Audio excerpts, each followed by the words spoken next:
본문의 말씀을 통해서 심판의 은혜라는 제목으로 함께 하나님의 말씀을 나누도록 하겠습니다. 심판의 은혜라는 제목입니다. 어떤 글이나 책 혹은 사설 등을 읽을 때 꼭 필요한 과정 가운데 하나는 바로 그 글의 주제를 파악하는 것입니다. 글이나 책을 다 읽었음에도 불구하고 만약 그 책의 주제가 무엇인지 모른다면 그것은 책을 읽지 않은 것이나 다름없겠지요.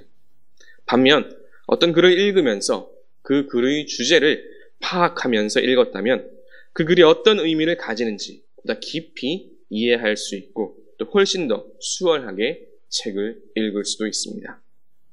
그리고 이것은 당연히 성경을 읽을 때에도 적용할 수 있지요. 그러면 성경의 주제는 무엇일까요?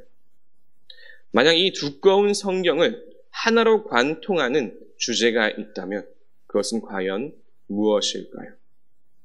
이것이 오늘 말씀의 첫 번째 핵심 주제입니다. 성경을 하나로 관통하는 핵심 주제는 바로 구원입니다. 수많은 성경학자들이 성경에 대해 수많은 이야기들을 하고 또 저마다의 견해를 밝히고 주장할 수 있겠지만 단 한 가지 성경에서 가장 중요한 주제가 구원이라는 점에는 이견의 여지가 없습니다.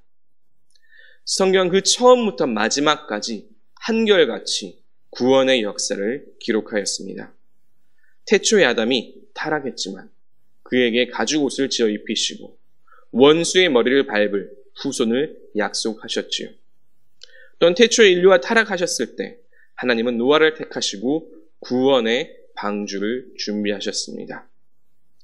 애굽의 고통 가운데 있는 히브리 민족을 모세를 통해 출애굽함으로 구원하셨고 여호수아를 통해 가나안 땅을 정복하면서 안식의 땅을 또한 허락하셨지요.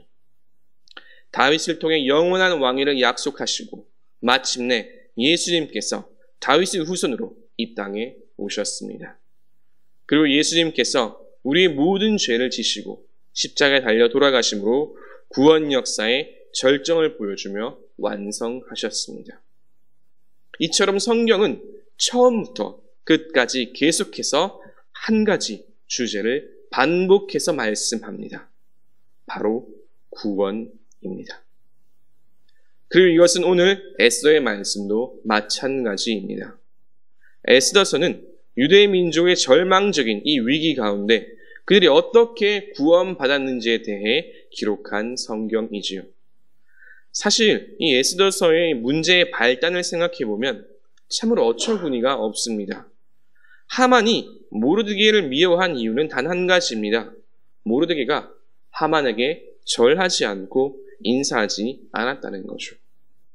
그가 절하지 않은 이유는 단순합니다. 하나님 외에 다른 존재에게 절하지 않고 나아가 유대인의 원수인 아각 사람에게는 더더욱 할 수 없었던 것이지요. 그러나 하만은 모르드게의 이 믿음에는 전혀 관심이 없었습니다. 그저 자신에게 절하지 않았다는 그 사실이 중요할 따름이지요. 어쨌든 모르드게가 그의 믿음을 지킴으로 인해서 그 자신뿐 아니라 민족 전체가 몰살당할 위기에 처했습니다. 페르시아 최고 권력자 하만에게 찍혀 모든 민족이 멸절당할 이 위기를 도대체 어떻게 벗어날 수 있을까요? 왕의 인장 반지까지 찍혀서 그 조서가 이제 전국에 반포되었습니다. 도무지 살아날 그 답이 보이지 않는 그런 상황이지요. 그런데 바로 이때 에스더의 믿음이 빛을 발합니다. 죽으면 죽으리라는 이 믿음으로 왕 앞에 나아갔고 이것은 기적의 첫걸음이 되었습니다. 에스더서가 흥미로운 점 가운데 하나는 이 에스더에는 하나님이라는 단어가 단 한 번도 등장하지 않는다는 점입니다. 하지만 그럼에도 불구하고 우리는 이 모든 상황을 인도하신 분이 누구신지 너무나 분명하게 알고 있지요. 누구이십니까? 그렇습니다. 온 세상의 주인이자 우리의 삶의 주인이신 바로 하나님이십니다. 이것은 오늘의 삶도 크게 다르지 않습니다. 많은 사람들이 하나님은 어디에 계시며 도대체 무엇을 하시냐라고 물어보기도 합니다. 사람들 눈에 하나님은 보이지 않으십니다. 보이지 않을 뿐만 아니라 하나님께서 내 삶의 무대에 도무지 등장하지 않는 것처럼 그렇게 느껴지기도 하지요. 마치 오늘 에스더서에 하나님의 이름이 직접적으로 등장하지 않는 것처럼 말입니다. 그러나 우리 그리스도인들은 분명히 알아야 합니다. 하나님은 지금 이 순간에도 내 삶을 인도하고 계시며 지금까지 그리고 앞으로도 내 삶을 통해 하나님의 그 구원의 역사를 이루어 가고 계신다는 사실을 말입니다. 에스더도 마찬가지입니다. 에스더, 그녀가 금식을 하고 그녀가 용기를 내고 그녀가 죽음을 각오하고 왕 앞에 나아갔지만 이 모든 상황을 만드시고 인도하신 분은 하나님이심을 믿으시기 바랍니다. 비록 눈에 보이지 않고 직접 등장하지 않는 것처럼 보일지라도 하나님은 단 한순간도 구원을 위해 쉬지 않고 일하셨습니다. 모든 유대인들이 절망 가운데 빠져서 어찌할 바를 모르고 있을 바로 그때 정말 할 수 있는 것이 기도밖에 없었던 바로 그때에도 하나님은 자기 백성을 향한 구원의 계획을 하나씩 이루어가고 계셨습니다. 그리고 오늘 말씀은 이와 같은 구원의 기쁨을 이렇게 기록합니다. 이달, 이 나라의 유다인들이 대적에게서 벗어나 평안함을 얻어 슬픔이 변하여 기쁨이 되고 애통이 변하여 길한 날이 되었으니. 아멘. 성도 여러분, 우리 삶에 수많은 암울한 상황들이 있을 수 있습니다. 그러나 그 모든 것들이 완전히 변화될 것을 믿으시길 바랍니다. 대적에게서 벗어나 평안함을 얻고 슬픔이 변하여 기쁨이 되고 애통이 변하여 좋은 날이 될 것입니다. 이와 같은 구원의 기쁨, 하나님의 인도하심이 저와 여러분 모든 성도들의 삶에 임하기를 주님의 이름으로 축원합니다. 그러나 이와 같은 구원의 역사에서 우리가 꼭 눈여겨보아야 할 것이 한 가지가 있습니다. 그것은 하나님의 구원은 언제나 악인의 심판과 함께 나타난다는 점입니다. 이것이 오늘 말씀의 두 번째 주제입니다. 하나님의 구원은 항상 악인의 심판과 함께 나타납니다. 성경의 가장 위대한 신비 가운데 하나는 심판이 곧 구원이라는 사실입니다. 이 영적 팩트는, 이 영적 진리는 정말로 신비롭습니다. 하나님을 믿지 않는 세상 사람들은 결코 이해할 수 없는 영적 신비이지요. 하나님의 구원의 역사는 악인의 입장에서 보면 정말로 무자비한 심판의 모습으로 나타납니다. 그러나 하나님의 자녀의 관점에서 보면 이것보다 더 극적인 구원이 또 없지요. 에스더 9장의 말씀에서 악인들을 어떻게 심판했는지 보면 참으로 흉흉하게 느껴집니다. 한편으로는 잔인하다 그렇게 느껴질 정도이지요. 수산성에서만 500명을 도륙했다라고 표현합니다. 전국에서는 그보다 훨씬 더 많은 수를 도륙했다라고 기록하죠. 또 원수 하만과 그의 아들들의 시체까지도 나무에 매달고 저주합니다. 인간적인 관점에서 보면 참으로 흉흉하고 잔인하고 무섭게 느껴지기도 합니다. 하지만 이것이 바로 우리가 직시해야 할 하나님의 심판입니다. 하나님께서 심판하시면 절대 쉬이 끝나지 않습니다. 어영부영하지 않습니다. 아주 분명하게, 확실하게 심판하십니다. 그러나 이처럼 무섭고 두려운 심판이 믿는 사람, 하나님의 자녀들에게는 놀라운 구원의 역사로 다가옵니다. 이것이 하나님의 심판의 역사의 신비입니다. 하나님께서 악인을 분명하고 확실하게 심판하심으로 하나님은 그 모든 절망적인 상황을 단번에 역전시키십니다. 유대 민족은 정말로 이제 내일이면 모두가 다 죽을 위기에 빠졌습니다.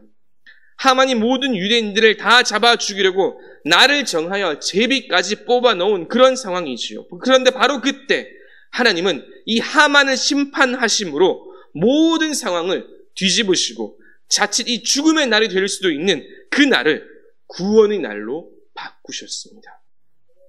하만이 유대인을 다 잡아 죽이기 위해 제비 뽑은 바로 그 날이 그 자신의 죽음의 날, 심판의 날이 될 것이라고 생각이나 했겠습니까? 그러나 하나님의 역사가 바로 이렇게 나타납니다. 마지막 심판의 날, 그날은 악의 세력이 가장 크게 활개치고 흉흉하고 무서운 기세로 일어날 것입니다. 그러나 하나님을 믿는 하나님의 자녀들은 옴짝달싹도 못하고 정말 이제 다 끝났다고 생각될 정도로 그렇게 암울한 악의 세력이 결국 승리할 것만 같은 그러한 그 날에 하나님은 단 한순간의 심판으로 모든 것을 뒤집고 역전시키십니다. 이것을 믿으시기 바랍니다. 사랑하는 성도 여러분, 선지자 하박국의 간절한 기도는 과연 언제 이루어질까요? 저 악인들이 저렇게 활개치고 무도하게 행하는 저 일들이 도무지 언제 끝날까요? 마지막 날. 바로 그날에 하나님께서 반드시 무섭도록 두렵도록 그들을 심판하신다는 것을 믿으시기 바랍니다.